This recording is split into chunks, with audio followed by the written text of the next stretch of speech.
Beautiful soul, have you ever wanted to speak to angels? Do you believe angels can support you in your daily life? If this is you, go to my website homepage, theangelmedium.com, and sign up for my weekly angel message email. As a gift for signing up, I'm giving you access to free resources, including 31 healing meditations that, if you do daily, are going to help you hear your angels and your own intuition more clearly. Start using these today and you'll see changes in 31 days. Now, take a deep breath. Feel the presence of your angels as they fill you with love, joy, peace, bliss, and ease. And remember, your angels say the messages that resonate with you in today's episode are meant just for you. Hello, beautiful souls. Welcome back to the Angels and Awakening podcast. I'm your host and author, Julie Jancius. And friends, you know that I read a lot. At times, I'm reading up to 2 books a week. And I have to say that this is within my top 3 books that I have read all year. We have on Acharya Shunya, and she is the author of Roar Like a Goddess. This book, we're going to dive deep into this today because as she talks about goddess energy, it was really for me the angels, the seraphim, Archangel Ariel really coming in. And I now see this bridge between angel and goddess energy that I did not realize. And I just want to make this one point too. Before I even read your book, what the angels were saying is that in the angel membership that I run, we're going to do a new kind of theme each year. And they picked out the theme for 2023 to be a year of ease and self-love through embodiment.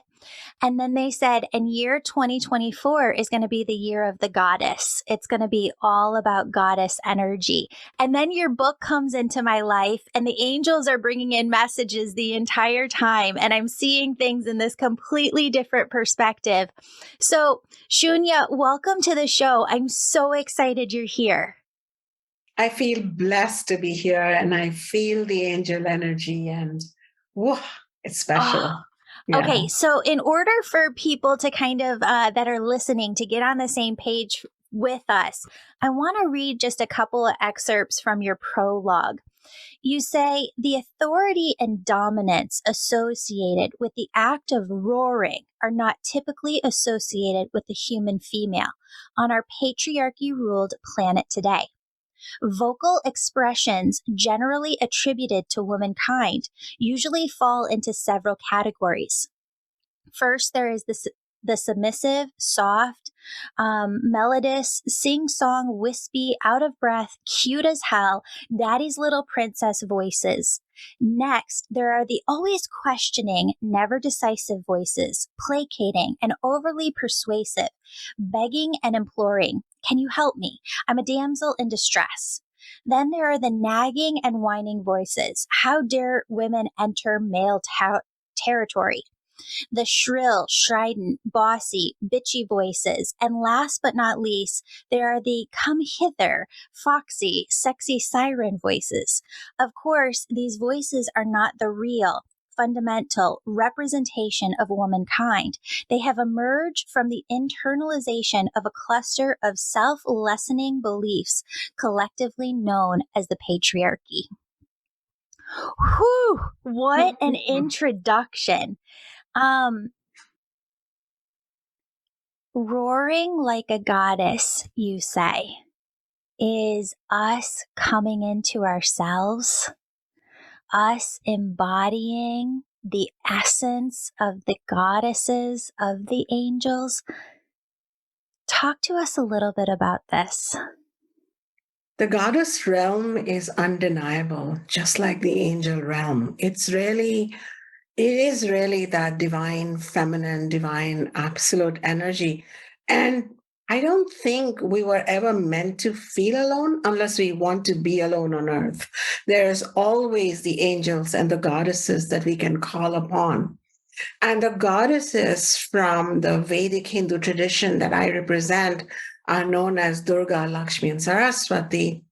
And I have now learned to call upon that Durga energy, that Durga goddess, when I'm feeling less, small, when I'm habitually doubting myself because of the internalized false beliefs, when I need to shake all that negativity off and connect again with something vital and courageous and even new inside me to walk a new path that nobody has ever walked before. And that takes the unfolding of some new spiritual energy or explosion within us. And Durga is that kind of an angelic goddess force that is everywhere. It may be invisible, but it becomes very potent and visible within us when we start channeling with her energy, connecting with her archetype, and then not just like reading or listening to her wisdom, but like practicing it in our relationships or talking to our boss or putting a new boundary with your in-laws or just our everyday conversations. You could be guided by this divine force.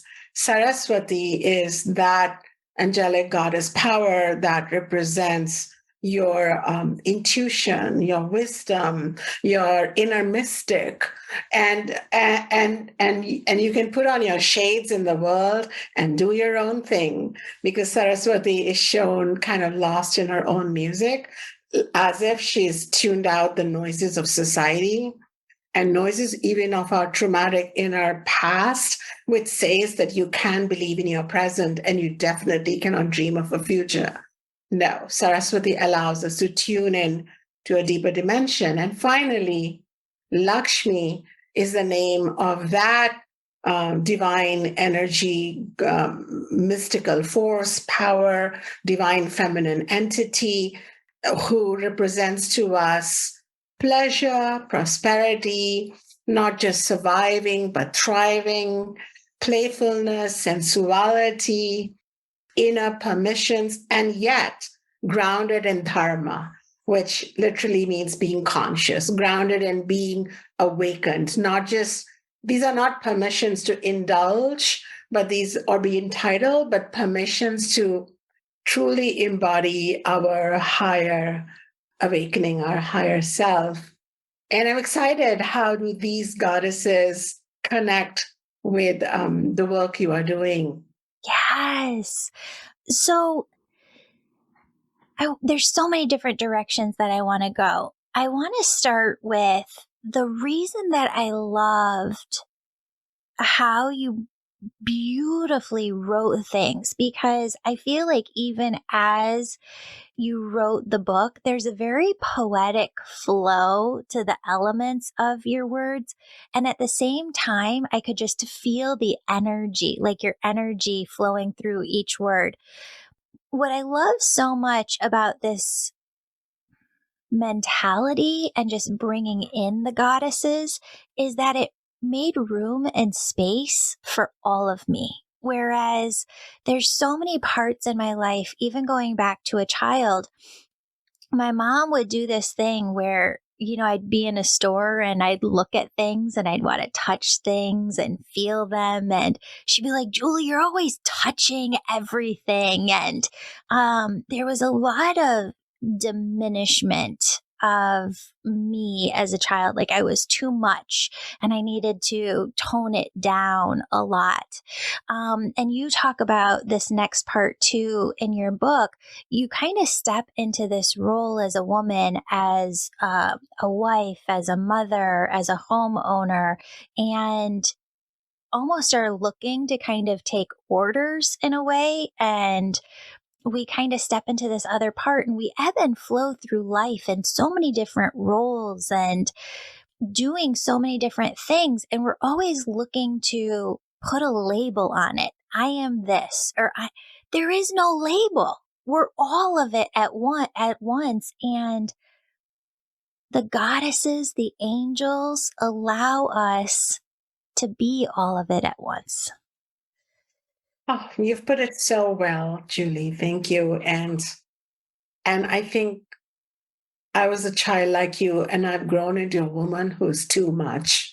And the goddess container, this theory, these teachings that I now share with the world have given me this unboxed uncontainment, like the word contentment. I now question that. Like, I don't want to be content because that might be containment. I might be discontent because that's going to lead to the new me. I Yeah. don't know if I want to be generous anymore, that we've been told to be generous. Maybe I don't want to be generous anymore because maybe that's rescuing behavior or over niceness and kindness and politeness that we are trained to be. Maybe I want to be not generous because then that's going to bring up some authentic compassion within me rather than giving, giving, giving.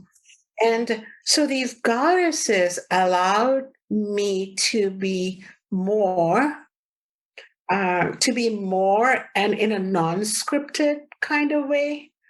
And that's so needed.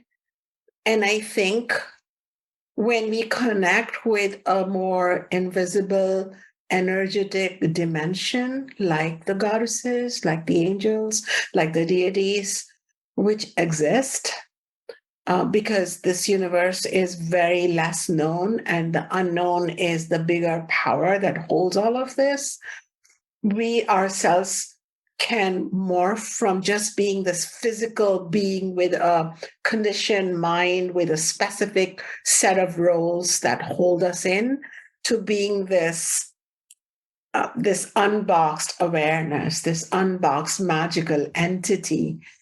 And Julie, the society makes us forget that. Yeah. So every morning, couple of times a day, I have to go inside and then touch that that divine pulse within me, the divine heartbeat, to lead a more and more inspired and miraculous life, kinda. Yeah. Yeah. Well, we're all in this state, like the collective humanity of evolving our consciousness.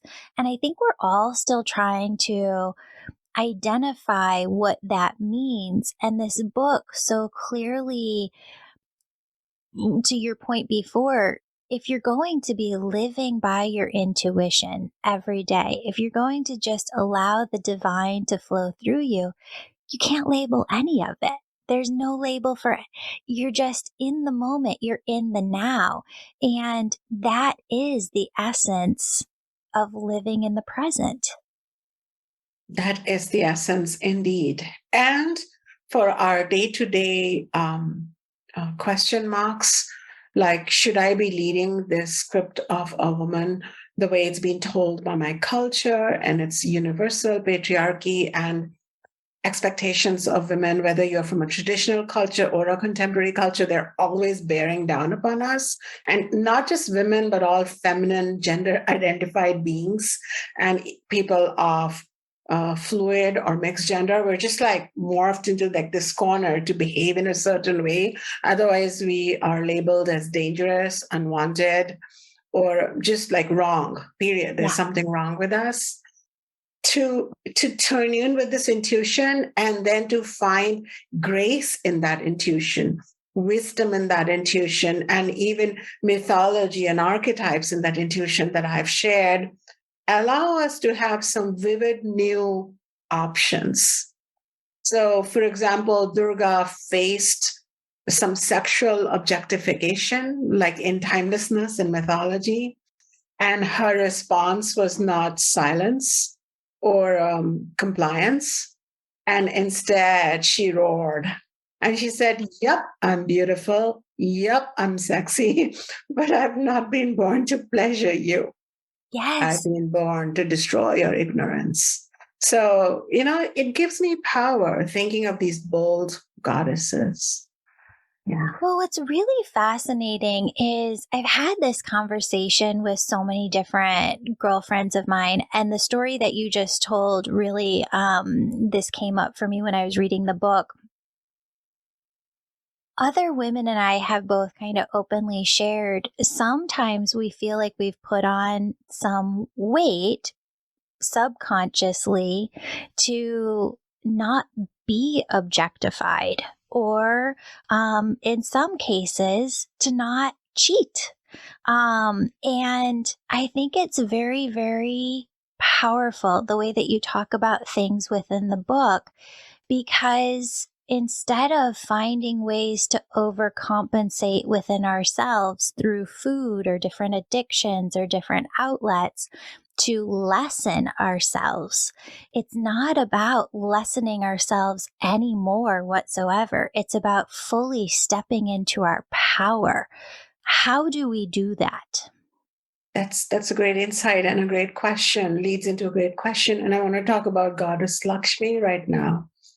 And she's the goddess of sensuality, beauty, sexuality, prosperity, abundance, everything that makes our life full, wholesome, worthy, playful, enjoyable. It's like if Durga shows up to help us survive, then Goddess Lakshmi shows us how to thrive. And in Goddess's own mythology, here's how she faced with some shadow. She was living in the mythological heavens and making life really happen for those folks there, except that she felt, through some circumstances that transpired, she felt invisible. She felt taken for granted. She felt tossed. And so she just silently left. She just left and she disappeared into the ocean of consciousness, which means she retreated within herself. Okay. She was no longer pandering and performing and, either fulfilling someone else's addiction or then addicting herself to deal with the rejection or deal with the shadow. She just went inwards. That's what it really means. And then when she re-emerges from the ocean, literally, we hear of this colossal moon-like lotus on which she's sitting, and the butterflies who had disappeared with her return with her. And she sees this new partner among thousands of eyes that were hoping that she'll pick them and make their life great. She saw this one pair of eyes which only reflected back love, unconditional acceptance, and unconditional respect. It didn't want anything from her. It was just matching her own state of self-love. And she puts a garland around him and he becomes her divine escort, known as Vishnu in the Hindu mythology. Vishnu and Lakshmi go together. 3 quick announcements. Our New Kids podcast begins January 1st. If your child would like to be on the show to ask me a question, share a spiritual encounter, or talk about their gifts, message me on Instagram at Angel Podcast. Also, it's not too late to take my new course with brand new content called Find Your Purpose in 30 Days. Find the clarity, direction, and roadmap you've been searching for in my brand new course, Find Your Purpose in 30 Days. Sign up today at theangelmedium.com. Lastly, the winner of this month's free reading with me is in the show notes. Leave a 5-star positive review of my podcast or book, and you could be next month's winner. And I want to connect this mythology to what you asked about. I have found in my years of being a spiritual teacher, and then me being a woman and a wife, and someone who's dealt with the ups and downs of relationships and 2 marriages and all of that, I came to this realization that unless we go inwards and recalibrate what self-respect really means, what does it look like internally, and it won't show up externally. Unless we withdraw into this more detached witnessing space to look at what's happening, where there is stuff out of control for us, like the weight has gained, or there's sexual objectification, or there's food out there that I'm addicted to. Once we withdraw in and connect with her own goddess essence, which Lakshmi did, that I'm not just this entity who lives in this place called the Hindu heaven, and I'm making it happen for people, and they're not treating, like, she went beyond the story into her greater truth. And then when she hypothetically re-emerges in the mythology and finds this new partner waiting for her, who is her equal, not her superior, not her inferior, but she's mirrored. Her love, her self respect, her self honor is truly mirrored. And she's supposed to be still with that partner, becoming like a divine force, a coupled force for us. This, I feel, is necessary. Otherwise, food will be our go to thing. Sex may be our go to thing. Incessant shopping may be our go to thing to fill that gap. And instead, I find in Lakshmi this willingness to just separate, to step back, to detach from what's happening, to then become sovereign once again within. And I've used this to stop trying to fix things or internalize the problem and then, stuff my mouth with placatives. Instead, I've just been with it. And I keep remembering one thing: the goddess wants me. This pain is not coming to me to hurt me. It has come for me to grow from it, to bring in more light. Who am I going to become after I have introspected and meditated and breathed through this pain? And it's been positive every time. I want to dive into, you talk about the goddess that represents power, and you talk about how power, and it's not a power where we're not humble. You also say that we should trust that we're going to be shown when to be generous, when to be what the divine needs us to be in that moment. But that power is almost this energy, this essence, and it chooses to incarnate in us. Explain this, because I am not explaining it as well as you do. Well, I'll attempt, because I always feel like the goddess makes me eloquent or makes me completely jaw-droppingly clumsy. But either way, she's there, and the power either wants us to be clumsy or amazingly eloquent, but that power is very benign. She is feminine. The power in the goddess tradition is feminine, interestingly. And so the masculinized version of power, which is very, I'm going to go it alone, I'm going to make it, it's competitive, and it invariably leaves us a bit isolated as well as arrogant.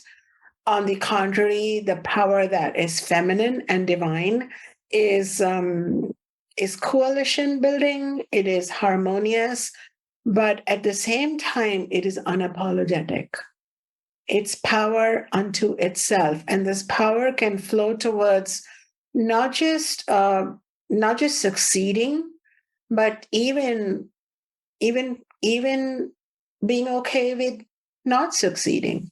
This power can support us in achieving or letting go, in holding on or detaching, in being courageous or adapting and forgiving, in facing something or totally being like indifferent to it. For everything, we need power.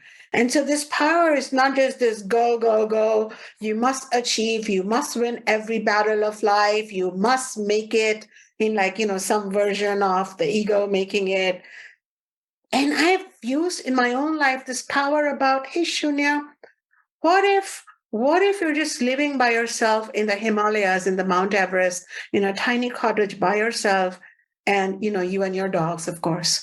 And what's gonna be that like? And I'm like, well, I'll have my power intact. And that feeling just gives me the sense of being like I can be and become anything or unbecome anything, and I'm still going to be powerful. Does that make sense what I'm trying? Am I being eloquent?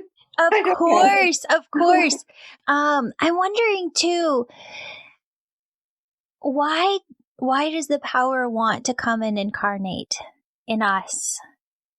Because we are no different from her, from them. And because we are not just the daughters and children of the goddess, but we are the sleeping goddesses ourselves. This whole world, this phenomenal world is really a school for us to wake up to this angelic, divine goddess capacities. We first experience this as grace. We experience this as guidance. And that's like, you're beginning to really now know that you're not alone, and your little ego doesn't have to make it all happen, and it can surrender and ask and be helped. And that's like, big opening. And then we can also channel their wisdom. And finally, what's really happening here?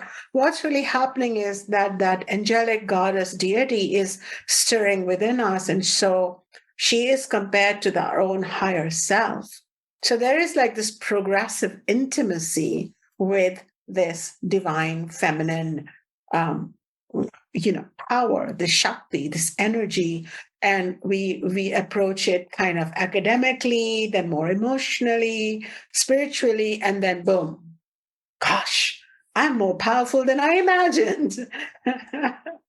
So Yeah. as the goddesses embody us and we are each them, it's not just that we're one goddess, we're all of them at the same time. Absolutely. And when I use the term goddess, I mentioned that in my book, and I want to remind our listeners that I just happen to come from India. So I am using the terms Durga, Lakshmi, Saraswati, but you can bring in goddesses from your culture, Mother Mary. This concept is what is more important than the name or the culture or what they look like. What the invitation is to connect what is eternal and not what is cultural or temporary or wrapped in this garment or that garment. This is really connecting with it, because I have found that my students who have been with me, because I've been doing these teachings verbally for more than a decade, and this is now the book's coming out, they've become closer to the goddess of their version, because it's really one truth that appears in many forms, many names, and many blessings. And that's the beauty of it. We don't have one flower on earth. We have billions of flowers, but it's really one truth that's expressing itself through these flowers. And that's the beauty of it. It's the variety and the fun and the comfort. Yeah. Mhm. I hope that everybody, as they're listening to, feels this just divine oneness energy, because as I was reading the book, as I listened to you talk, I listened to a couple of your podcast episodes, I can just feel the high vibration that you emit, and it's just such a yummy energy. You talk about how your mom really kind of brought this in for you, and how she was was kind of transitioning herself. And I just want to read this one paragraph. You put, "My mother, a true roaring one, was the first goddess teacher, caring but strong, compassionate yet fierce in her convictions, generous but not beyond her own sovereign boundaries. She raised my sister and me with a lion-hearted spirit in the India of the 1960s. Even then, most of society was estranged from its spiritual roots and entrenched in an institutionalized patriarchy. My mom, supported by ultra-progressive and loving husband, my father, undeterred and unintimidated by anyone or anything, taught us how to feel good in our own skin and appreciate our female bodies, and to feel enough in who we are as we are. On her deathbed, she said, 'Don't forget, Goddess is with you, always looking out for you. She lives within you. You will never be alone. When you have no one else, not even me, you will have the Goddess in your heart.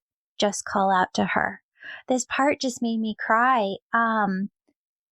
losing our moms, I think, is one of the hardest things that we can go through in life. And you talk about this story continuing and how you took her words to heart and implemented them in your own life. Can you tell that story? I do want to say that you have such a beautiful voice and tender heart. And as you read that passage, which had made me cry writing it, I experienced tears all over again. Yeah, it must have been that I'm going to be talking about roaring goddesses within ourselves and in this cosmos. And that's why I was birthed from the womb of one. And she was a significantly distinguished person. I've never met a woman like her. And she's such a diva. And in the short time that I spent with her, literally her last words too were a reminder of the goddess. That's why I've dedicated this book to her. And I cried gobs writing this book because it was also very healing for me to go back to my mother's memory 45 years hence and, earlier and kind of be grateful for the short time we spent together and how she is like there in the angel realm protecting me and helping me write this book. And something she did was she would tell me these bedtime stories of goddesses being triumphant. And these stories were interesting, mystical stories where the goddess stories were populated with characters like other gods, angels, and even humans, and the good humans and the confused humans, and some beasts, and some, and even the demons. It was like a very allegorical, all of it. And sometimes they were too much, Julie. And I would say, Mom, tell me the story of that rabbit or that doggy. And she'd insist on telling me the goddess stories. And sometimes it'd rile me up. Like I'd start roaring like a little goddess and say, and then the goddess said, "Ooh," and hardly pacifying a child to bed. I think she was awakening me, Julie. Yeah. I think she was planting seeds in me because she may have known that she won't be around. And when I face those real demons outside me, as in those who obstructed my path just because I'm a woman, or those who, would backstab you, as we all have those people in our life. And then worse, when I found my inner demons, where I self-abandoned myself for a while there, or when I didn't believe in myself, or when I didn't stand up for myself and I suffocated my true voice. I'm so glad I had those stories. Yeah. Yeah. One of the things that happened for me as I was reading the book too is just this energy of wanting to roar, wanting to shout, wanting to use my voice loudly to take up more space, to not diminish, but to stand out and just really use the vocal cords to amplify. How can using our voices help us step into this energy of the goddess? By really understanding that this voice is an expression of our soul, which has inherent connections with the goddess angelic dimension, bottom line. And I'm not surprised that you had this experience. And in fact, in the process of writing it, I thought I was already a roaring woman. And now, gosh, I've escalated my own power, my own expression, my own, my own ability to be really forthright and yet kind of effective. Not forthright to push people away or forthright to be cantankerous, but forthright in what I want to say, my opinions, what I want to see happen. Unapologetic. Unapologetic. And it's like, whoa. And like that writing that book did that, reading this book by people who are reading its early copy like you, it's happening. So I really feel it's a goddess reinvigorating our voice And see, there are two versions of the voice. One is what we speak to others, but that inner voice that we speak to ourselves, that gets so clarified and its tunement increases so much that it becomes insistent that we deserve more and better, and we will not put up with even subtle disrespect or lack of self-worth. And I think that's what's happening. You already have, because I know the work you're doing, such a powerful voice. But as a result of reading this book, it is said that if you read her stories, as you did through this book, you come into bondage of the goddess dimension. And then they, in a good sense, like they use you, as the angels do, as a vehicle for the upliftment of consciousness of all beings. Like they will, and I felt the same happen with me as I write her stories or speak it in my audible version or talk about it in podcasts. I get this blast of Shakti, and I feel like doors are opening and the unworthy ones are closing, slam shut, and like I'm being driven towards a whole new avatar of my own self. So to speak. Yeah. So when I bring through the angels, all the different angels have different roles and responsibilities and how they work with us. And the seraphim, I'm very visual too. They always show me this realm of where they are on the other side. The seraphim said that they're coming in at this moment in history in humankind in order to help raise us, help bring the planet into this new earth, this new vibration, lift the consciousness. And it's really interesting because it's hard sometimes to put into words what they're trying to say. But the seraphim, you're right, there are men on the other side, but it's of a very female embodied energy. And they always talk about beauty, but beauty does not mean to them what beauty means to us. Beauty is this essence where it's this realm where everything is perfect just as it is, and we can really step into our fullest truth. And I feel like for everybody listening, reading this book helps bring you into the essence of that realm of the seraphim, because that it was them saying we're one and the same. I call them the seraphim, you call them the goddesses, but I feel like it's the same realm that we're talking about. Oh, 100%. 100%. And what you're talking about and their explanation of what beauty really is then really an invitation to step into your authenticity and step into radical acceptance of, like you said, or as they told you, that things as they are, where my wrinkles or my, even some of my shadow or confusions, it's okay. There is no need to be shamed and blamed. And there is a beauty in accepting that. And as you were talking, I could feel this, like this okayness that surrounds us when we connect with this pure light kind of realm. Yeah. Mm-hmm. What you also talk about in the book is that in order to embody the spirit and really bring out the goddess from within yourself, that comes through understanding the stories of the goddesses themselves. And so I was wondering if you could tell us one or two stories, your favorite stories about the goddesses. They're almost like intense.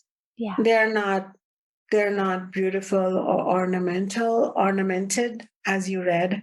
They pinch you somewhere because they remind you of what is not beautiful with our realm. But then what is beautiful is how they shape it, how they encounter it, how they face it. Yeah. And it's a very, very, very intense. My favorite story is a very intense story, which I can't believe my mother told an 8 or 9 year old that story with all the drama and theatrics, because she was into drama too and theater. And so the story goes like this, that there is a human princess, and she is the daughter of the king and queen of the Himalayas, which are mountains in India, Nepal, the highest mountains of the world. She was their daughter. And when she was born, she told her parents, so there was something extraordinary about her. And they heard this voice echo all over the world, which said, I'm really the goddess, and I'm choosing to be born in your family because you've been praying to me to have a child. But I'm sure, and I'm going to stay with you as long as as long as you honor me and respect me. And so they said sure. But then as time wore on, they forgot. It's like, and this little piece is about how we all remember that there's something divine about us, and even little children are connected to the angel goddesses kind of dimension. They have like perceptions of it, and then they forget as the mind becomes more worldly gradually. So the daughter had a normal childhood growing up as an entitled princess, spoiled princess. And the parents also forgot until she started having the spiritual awakening, and she started yearning to marry God. So her name was Shakti and God was Shiva, a Hindu god. And he's a god that's everywhere, but he would occasionally show up in his humanized avatar as a yogi, meditating silently in the, far away, snowed out caves, hard to find. But she set out on a quest for him, and then she wanted to marry him, and she persuaded him. And it felt like a human princess was persuading this yogi, this stern yogi. And initially he said, go away. But then he knew that she's goddess and she's his equal, his other half. And he said, yes, I'll marry you. But the parents, they threw a fit. You can't marry him. He just wears a snake around his neck, and he wears just like a lion skin around his body. He doesn't have a palace, a castle, but she insisted. And she had strong determination, as goddess women do. And so they agreed. But then she left, and she made a little house for herself in the mountains, under the tree, in the snow, and whatever was her life. Later, she saw that a lot of celestial beings all dressed up for going somewhere, because she was high up in the mountain, she could see. And so she asked the moon god and his two wives, where are you going all dressed up? And they said, oh, didn't you know? Your dad has organized this great, amazing fire ritual, and everybody who's anybody on this planet have been invited. So we're going. I'll see you there. And then she realized that she and her partner, Shiva, had not received an invitation. And she really got mad at her parents, like sometimes we do. And she felt really disrespected, but she said, I'll give them the benefit of doubt and I'll talk to them. Her partner said, don't go. They're not worthy of you questioning them. She's like, no, I'm going to go. So she went and she asked her parents. And her father said, she said, did you forget? Is the invitation, did it get lost? And he goes, no, I didn't invite you. It's sad enough that you married that hermit who has nothing to his name, and now to invite him, amongst my amazing guest list, I don't think so. But now that you're here, please ask your mom to find you some outfits to wear, because it's embarrassing the way you've shown up like a yogini, dressed in like very simple clothes and flowers as her ornament. That was it. In that moment of rage, she remembered that she was not just a girl or a woman pleading for respect, but she was the goddess. She was Shakti herself. And then she said, and he was like dictating terms to that body that he knew as daughter. He couldn't see her spirit. And so she says, this body that you pampered at one time and then you rejected and abandoned and made invisible and disrespected at another time. This is that bond between us, and I'm going to burn this body. And at that time, a flame erupted from her, the flame of power, and the body fell like a heap on the ground, and she disappeared. Of course, we meet with Shiva later as God and Goddess, but that body was not there anymore, and her father and mother, who were busy being all better than thou, and how could you do this, and you embarrass us. But somewhere they manipulated and loved their daughter, and there she lay in a burning heap, the so-called daughter. And this is a really grotesque story, really. But yet it was so powerful for me as a girl child, because I learned to then burn. So it's all symbolic, it's allegorical, and I'm not telling you to ignite your being, but you can burn away those threads of attachment and affection and obligations that let you continue to want respect from someone who is unable to give you respect. Mm-hmm. And to come back into your true essence with a blazing, fierce attitude of being a true goddess.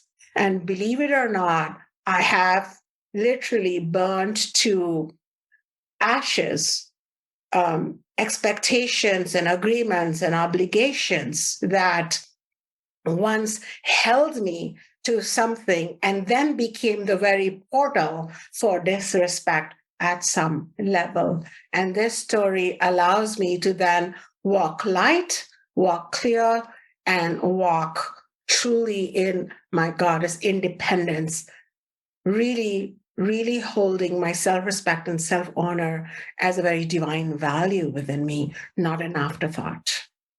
There's so much in there. That is so beautiful. So how did you as a child take these stories and learn to, what was that like? Because you said that was like a little overwhelming, these stories. It was. Yeah. I mean, probably my mother knew she wouldn't live long enough because she had a congenital heart condition. So she had a weak heart and she would have these fainting spells from childhood onwards. So probably she knew, that she wouldn't live long enough. So she was like, had no option. Maybe she would have shared this with me at age 15. Yeah. But she, she didn't maybe put it in such drastic terms. Maybe she simplified them for me back then. But I'll give you an example of how I use this, which will help people translate this into their life. I have a worldwide following of students and seekers, and we live stream and we use technology to reach students all over the continent. But I had this one little small place, a physical location within California where I am, where I would, drive, when somebody would drive me a couple of times a week to go there, and it would be an assembly of people who wanted to meet me in person. So I'm a woman of commitment. That's what goddess women do. And so I would show up, come rain, come hail, I'd show up. But I found that there was a diminishing amount of students who were actually waiting for me physically. More and more of them were waiting for me, anxiously online. So it was a mark of, it was a sign of a changing trend where people want to be more online. They don't want to be in the traffic. It's understandable. But one day when I walked in, I saw that the 90% people were online and only 10% were there. But I had been showing up. I had been driving 40 minutes each, or at least being driven 40 minutes each way. That's a lot of time and commitment. And that's it. I had that moment of, no, this is not going to work. This is a two-way street. It can't be a one-way street. And so I ignited that. I lit fire to that agreement that we're going to all be this one cozy, physically meeting family of teacher and students. And I said, sorry, I spoke to them. I said, I experienced something. I'm going to honor that. I'll get back to you within a month, because I wanted to just be in that fire of what am I doing here? What's going on here, And then I told them, it's over. It's over. After so many years, a decade or more of like meeting, it's over. And then there was crying and wailing and persuasion and letters and flowers and guilt tripping and sorries and we need you and we can't be with you and da da da. It's like, sorry, it's changed. The agreements are changed. And now, as I teach all over the world, if they want to be with me, they have to join me. They travel to this part of the country and that part of the world to be with me because I am re-owning a different version of myself, no longer available just because I made a commitment. It's not like I can't change it, that I can't burn that version of reality or that relationship. And, I did this out of compassion because the goddess doesn't do things from anger. That rage is more like the rage is needed to clean up things, to clean up old agreements, to clean up, to burn away those old ad hoc arrangements that our ego gets comfortable in. And and maybe this will help to understand how I bring these stories into real life for myself and for my readers and students worldwide. I love that. I love that. Your book for me really brought a new aspect of what it is to live in the present moment, to just be, to accept all parts of yourself, to surrender to the mystery of whatever is coming in life. To your point before, to really step back into yourself, take that time for yourself to connect with your intuition, and then reemerge with these beautiful directions that are divinely inspired. The book came out already, right? In July? It's coming, it got delayed Oh, and it's coming out in just a few weeks. September 6th, it's coming out. September But it's 6th. available for pre-order. Yeah. Okay. Please tell us, Shunya, where everybody can find you, where they can find your book. The book is Roar Like a Goddess. Roar Like a Goddess is available at the time you're listening to this, pretty much in any bookstore that you hang to buy books and read books, and in libraries and stuff. And then you can find me on my two websites, awakenedself.com and by my name, acharyashunya.com. And yeah, and on social handles by my name, Acharya Shunya. We'll put all of that information in the show notes below. But thank you so much for the time you took to put this all into words, for the teachings that you're bringing to the world, and your presence of being here today. Thank you so much. Of course. Beautiful soul, thank you so much for joining me today. My name's Julie. You know I'm all about connecting you with messages from your angels and loved ones on the other side. If you've been listening today and you're super excited and just have to know which angels are around you right now, who's connecting with you, and what messages they have for you, go to theangelmedium.com. Register for a session. You can do a reading with me or a member of my team, and we can help you in making sure that your angels are doing the very best they can to support you and guide you to your best life.